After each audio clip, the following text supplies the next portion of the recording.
It's a trick! Kill the witch! Ah!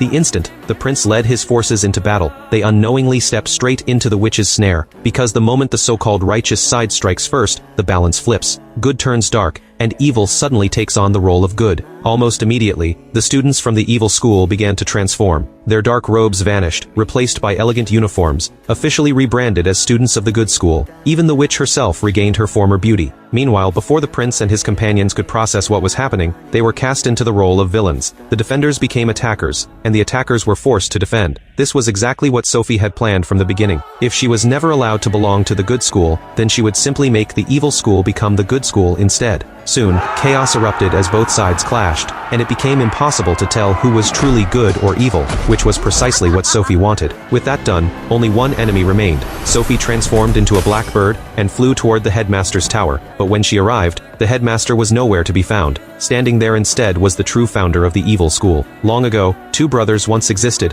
one representing good and the other evil. Together, they kept the fairy tale world in balance, but over time, the evil brother became consumed by greed. He murdered his brother and built this academy. The kind headmaster everyone trusted had only ever been an illusion. His true goal was absolute control over both good and evil. To complete his plan, he needed a true love's kiss. That was why he had chosen Sophie. Misled by his lies, Sophie kissed him, and in that moment, evil obtained what it needed. His wish was fulfilled instantly. The entire school for good and evil began to crumble. Everything was collapsing, and death seemed inevitable. Just then, Agatha rushed in. Even at the very end, she only cared about saving her best friend. Sophie was shaken by that selfless act. She finally understood she had been used, but the realization came too late. Determined to erase every remaining threat, the evil brother raised his divine pen and struck toward Agatha. Without hesitation, Sophie stepped in front of her. She took the blow, and with it, the evil wish was destroyed. The school slowly began to rebuild itself. The fallen were restored to life. Enraged, the evil brother turned just as the prince tried to sneak in for a surprise attack, only to be thrown aside effortlessly.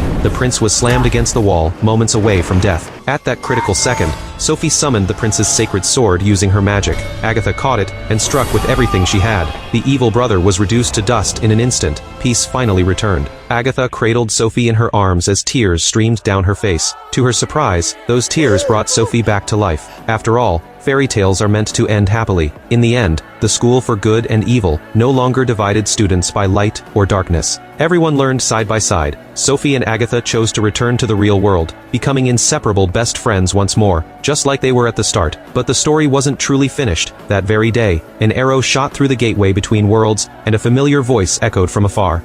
I need you, Agatha.